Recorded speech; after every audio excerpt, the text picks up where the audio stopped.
After finding great success with the first 2 Scream movies, there was no question to make a third to complete this trilogy. It was a no-brainer and actually originally supposed to be the last movie. There's not going to be any more after this. Swear? You swear to God? Swear. Yeah. We don't want there to be a Scream 4 and 5 and 6 and 7. But we all know that didn't happen. With Kevin Williamson unable to write the ending to this trilogy, there were questions as to how successful this movie could be. And although I'm not the biggest fan, Scream 3 is not a bad movie in the slightest, thanks to Wes Craven returning as director as well as most of our beloved characters. There will be spoilers, so you know the drill. Go watch it if you haven't already. But today, I'll be telling y'all why Scream 3 is disappointing. The movie starts in Hollywood with Cotton Weary, now as famous as he always wanted, stuck in traffic, when he gets a call from a fan, and at first, he's not feeling it, but once he realizes it's a woman, he's all ears. That horny bastard. They threaten his girlfriend, Christine, so he does as Christine would, and drives. There's traffic, so he's forced to do that dickhead maneuver and drive through the emergency lane. But it's to save someone, so we'll let it slide here. At the house, Ghostface attacks Christine, but she escapes to lock herself in a room, and somehow, on the other side of the door, Ghostface replicates Cotton's voice with 100% accuracy. Talking about how much fun it's gonna be to rip your insides out! This is something me and many other Scream fans do not like about the third film at all. The real Cotton, or 100% Cotton, shows up and breaks into the room where he is confused to find out his girlfriend is trying to hit him with a golf club. Come on, Christine, this ain't the back nine, hand over the club. As Ghostface sneaks up on Christine, she hits Cotton with the club and is then stabbed by Ghostface and killed. Now Ghostface goes after Cotton, but he puts up a little fight before he gets fucking tossed across the room. Apparently Ghostface has indeed not been skipping leg day. Ghostface then stabs Cotton to death. Wow. What an underutilized character. This man had so much potential in this franchise and it was all wasted down the drain. Unfortunate. Next we cut to Sidney Prescott, who lives in the middle of nowhere, but at least it's pretty. I mean, shit, Sidney, where the hell did you get this money from? First that mansion from the first movie, now this crib, like damn. Also, she lives out here with her dog, and with hella security as she lives in fear from Ghostface, also working as a woman's counselor. Oh shit, she's also still cool with her dad, who looks like he might have popped a couple bars before coming in Sidney's house. Damn, Pops, lay off the drugs. Drugged out or not, her dad is worried for her well-being as she hides her life away and has nightmares about her mother. Speaking of her mother, we also find out that a photo of Maureen was found at the scene of Cotton's murder. Gail is talking to college students and teaching them how to be a dickhead. Stop at nothing. Be willing to have the world hate you, because that is the only way that you'll get the story, the facts, and the fame. By the way, it seems after every movie Gail decides to go back to being an ass, and then changes during the next movie. It's a never-ending cycle. Anyways, during her speech, she is interrupted by Detective Kincaid, who wants her help solving the case and brought her the photo of Maureen. Of course Gail is down. She loves drama and whatnot. Next we see the set of Stab 3 located at Sunrise Studios, where they have recreated Woodsboro for a sequel where they return to the original location.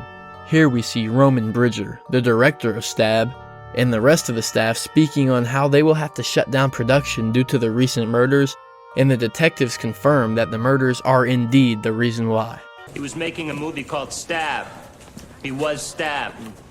Gail pulls up to the set to spy on what's going on so she can report back to Detective Kincaid, but she runs into Dewey, who isn't really rocking with Gail anymore, proving my claim that Gail goes full bitch mode in between movies. Now Dewey's dating Jennifer Jolie, who is playing Gail in Stab 3, so he doesn't care when Gail is kicked off the set by Milton, the producer. It was great seeing you. Sarah Darling, who plays the fictional character of Candy, arrives at the studio for a meeting that Roman told her to come to, but when she gets there, she does what Dewey is best at. Dewey. Sorry. She gets a call from Roman before his voice changes to Ghostface's, so she runs into the back room where they keep all the Ghostface costumes, looking like that scene from I Know What You Did Last Summer. One of the Ghostfaces is real and starts to come towards Sarah, so she grabs weapons to defend herself, but they're all props. Womp womp womp. Then Ghostface kills her by punching her into the door window and stabbing her. Once detectives arrive on the murder scene, they notice more pictures of Maureen, so Kincaid shares them with Gale. Dewey and Gale catch up at a cafe where we find out Gale left Dewey behind in Woodsboro because they tried and were just too different. We tried. We're different. You used to say that was our strength. Dewey has to leave the cafe to head to Jennifer's house, who is freaking out about Sarah's murder, which has now created a pattern of people getting killed in the order they die in the movie. But the next target is uncertain, as there are 3 different versions of the script to prevent it from being leaked, much like the real script was leaked in Scream 2. After Roman was accused of the murders and taken away by the police because he was the last person to speak to Sarah Darling, they are forced to close production. The cast of the movie chills at Jennifer's house to sadly celebrate their jobs being taken away. Gale stalks the pity party but is caught by Jennifer's bodyguard Joe Swanson. Stephen Stone. Hey, Peter. Stephen brings Gale inside where she shows Dewey the pictures of Maureen when he notices that the background of one is very similar to the background of a picture of Jennifer, and that tells us that Maureen has a past at the Sunrise Studios. Stephen checks out Dewey's trailer that he has been living in outside of Jennifer's house. Damn, Dewey, what did you have to do to have skipped the sleeping on the couch punishment and go straight to the 3rd-degree punishment of sleeping outside in a trailer? While Stephen pokes around, he is attacked by Ghostface, who is hiding in a closet, who hits him with a pan before stabbing him a few times. Stephen is a big guy though, and makes it back to the rest of the crew before falling down and dying in front of them. Now the power goes out, and that scares everyone out of the house, and they come back in to see the printer is spewing out pages with scripts of the actions the crew is doing right that second, scaring them back outside. Damn, Ghostface, you got magic powers now, huh? Interesting. Tom, who plays Dewey in Stab 3, runs back to see the ending of the script to know who lives, but as he puts his lighter up to read in the dark, it catches the gas on fire that was mentioned in Ghostface's script, blowing him up and the whole house, killing him. The explosion sends the crew flying down the hill where Gale finds herself next to a creeping Ghostface, so Dewey shoots at him, but he disappears like he normally does. Then Dewey cheats on Jennifer with Gale, and they have a little girl fight. After the cat fight, they notice Ghostface left behind something strange. What is it? Yeah, it's just another picture of Maureen. On the back of the picture, there's a note that reads, "I killed her." This Ghostface is either trying to take credit for Billy and Stu's murder, or Billy and Stu miraculously survived being very much killed. Now the detectives want to speak to Sydney, but Dewey refuses to give them any information as she has been trying to stay hidden for so long. But the detectives blackmail him and force him to give her a call. However, it doesn't matter because Sydney is already walking through the doors after she received a call from Ghostface herself. Do you think it's over, Sydney? Somehow he got her number. Someone tell me how he got her number. No, I'm serious. How did he get her number? Anyways, sick, Sydney still got on Derek's necklace from Scream 2. Nice. You better enjoy it, Sydney. Derek got beer balls for that. Sydney reunites with Dewey and Gale before finally meeting Kincaid, but she is more worried about the pictures of her mom before they fill her in on what she has been missing. She says she wants to see the areas that her mom has been to, so Sydney is taken to Sunrise Studios with Gale and Dewey, where they run into, who the fuck is this? Oh shit, it's Randy Meek's sister. Hell yeah, what's up, Martha? Martha gives him a tape that Randy had made at Windsor College just in case he died. And well, here we are. Randy says he died because he lost his virginity. Yeah, okay, whatever you say, Randy. Shut up. He says that if the killings start to reveal excess exposition, then the sequel rules do not apply. Because you are not dealing with a sequel. You are dealing with the concluding chapter of a trilogy. He says that the true trilogies are about exploring the beginning.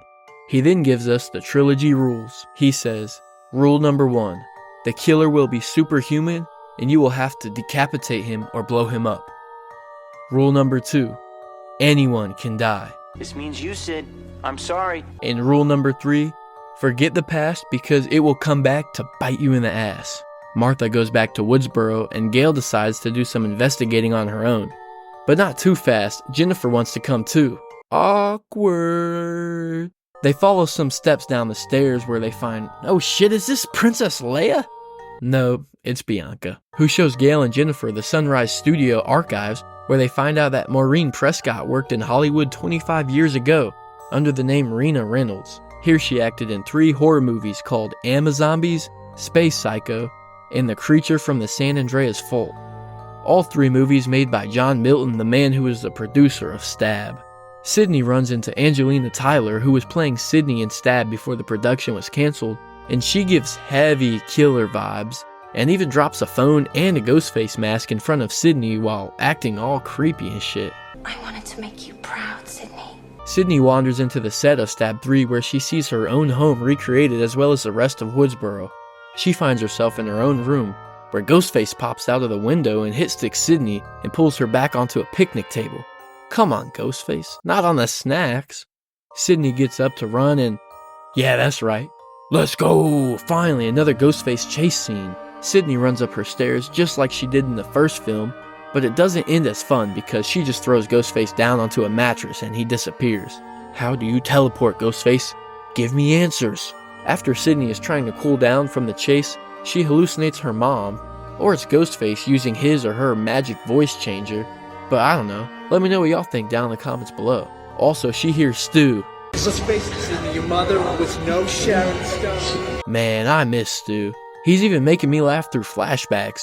I heard Stu might make a comeback in a potential Scream 7, and although that doesn't make very much sense seeing how he got fucking electrocuted, I'm not gonna complain. I mean, come on, it's Stu. Sydney falls down onto the ground. Oh no! It's okay, it's just turf, and Dewey as well as Kincaid come to the rescue and then take Sydney back to the police station. But not before some good old murder detective jokes. He was there in Woodsboro. That's not Woodsboro, Sydney. Dewey, Gail, and Jennifer go up to the producer Milton's office where Roman is in there complaining like a bitch. Not only did they kill the film, but they killed my cast. Once he gets his bitch ass out of the office, Dewey and his girlfriends ask Milton what's up with Rena Reynolds. Milton says nothing and that she was just a failed actress, but Jennifer ain't going for that. You're obsessed with her, and you're obsessed with her daughter! That forces Milton to tell them that Rena would come to his parties for some hookers and cocaine. Except she was the hooker that did all the cocaine. Sydney, or a voice that sounds exactly like Sydney's, calls Dewey to tell him that she's going to Roman's party at John Milton's house and he should meet her there. So Dewey believes her, even though, let's see. Sydney barely even knows who the fuck Milton or Roman is. Think, doofus. Damn it, Scream 3, you make no fucking sense sometimes. Dewey pulls up to the party with Gail and fake Gail, and it's lame as fuck. There's not even a cake. Boo! Roman, Jennifer, Angelina, and Tyson Fox, who plays a Walmart version of Randy in Stab, go to explore the mansion, but not before a throwback cliche statement from the first Scream. We'll be right back. While they are gone, Dewey and Gail do some exploring of their own when they find the Ghostface outfit and that dumbass voice changer in the closet. Gail goes to warn the rest of the party goers, but instead finds Roman's stabbed body, which she confirms he is dead, by checking his pulse. Let me break it down for you. So according to NYU Medical Education, quote, from a biological perspective, cardiac arrest is synonymous with death by cardiorespiratory criteria, which is declared based on the absence of heartbeat and respiration and the loss of brain function. Deprived of blood flow and oxygen, the cells of the body begin their own process of death, end quote. AKA, if you take someone's pulse and they don't have one, then they're dead. Especially if they don't receive medical attention immediately. Now remember that. Gail then runs into Jennifer and then into Angelina, but when they tell Angelina the news of what they found in the closet, she is not going and gets the fuck out. I did not fuck that pig Milton to get a leading role just to die here with second-rate celebrities like you two! While running away very slowly, not seeking immediate safety it feels like, Angelina is stabbed and killed by Ghostface. Well, who else would it be? Gail and Jennifer go to take a peek and catch a glimpse of Angelina getting pulled off screen. And this reminds me of It 2017 when Pennywise is always slithering around. Ghostface then chases Dewey's girlfriends right back to Dewey, where he... Trivia time! Does Ghostface A. stab Dewey, B. attack Dewey, or C. punch Dewey in the face? The answer is C. Punch Dewey in the face. The girls throw some shit at Ghostface and then run away before Dewey catches up, where he gets stabbed in the arm and then punched in the face again. Damn, poor Dewey. Tyson is stabbed and then chased by Ghostface once he tries to run. It seems he's about to get away before Ghostface pulls the rug out from underneath him and he lands on his head, and then Ghostface throws him out the window. Then Ghostface chases Jennifer behind some two-way mirrors that Milton, the pedo, used for illegal reasons, and before Dewey and Gale notice what's going on, Jennifer is stabbed to death and falls through the mirror. Ghostface then wastes no time and grabs Gale to pull her down some stairs where Dewey follows with his gun. But, oh no! Classic horror trope, the gun is not loaded. Now Ghostface is going to kill him with a throwing knife.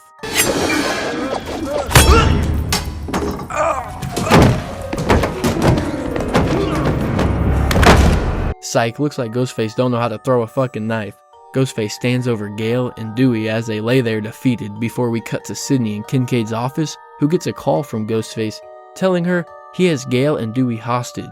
She grabs the gun from Kincaid's drawer and heads to Milton's house, where she sees dead Tyson by the pool. Ghostface tells Sydney to use the metal detector on her and calls her bluff when it doesn't go off. Everywhere. The other leg too.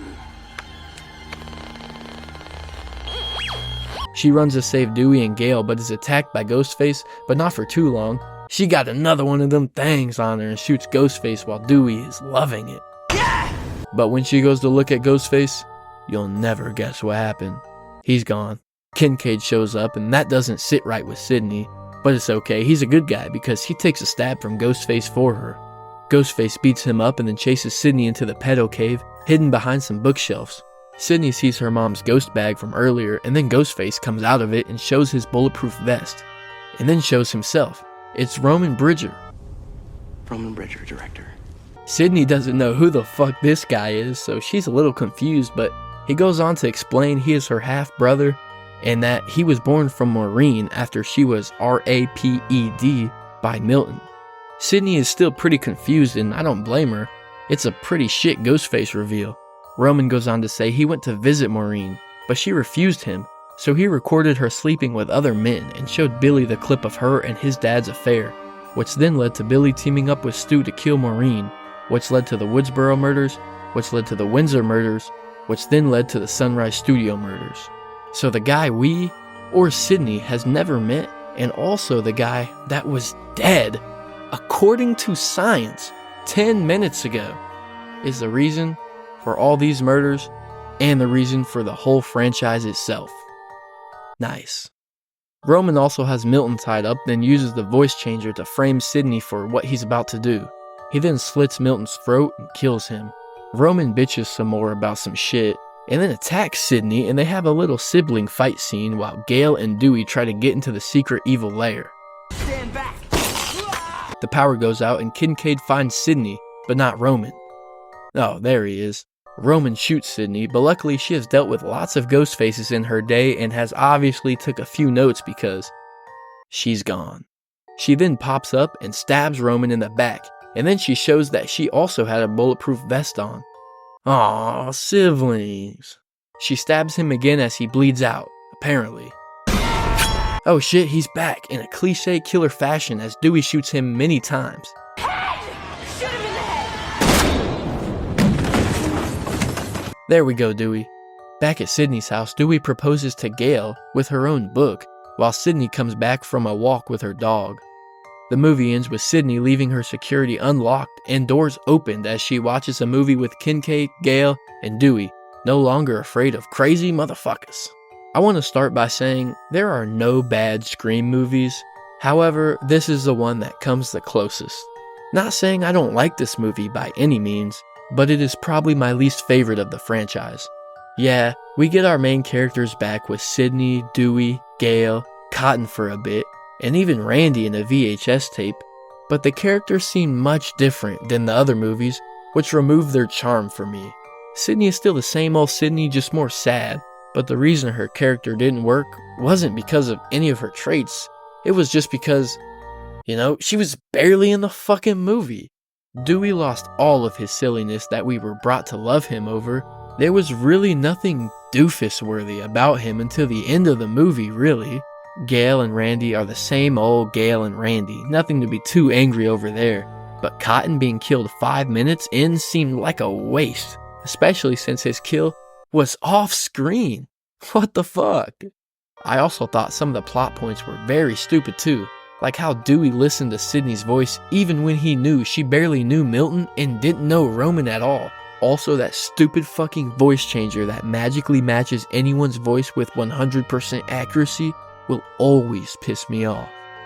But other than that, not a terrible movie, just some slip-ups, and it was no surprise since Kevin Williamson was unable to write this sequel. Still overall a great movie since no Scream movie is necessarily bad, but not my recommended choice to watch out of the franchise. Please let me know y'all thoughts on this movie and any other videos y'all would like to see down in the comments below. Please drop a like and hit that subscribe button or you will see Maureen in your nightmares. Ew, creepy. Thank you so much for watching and have a blessed day. Peace.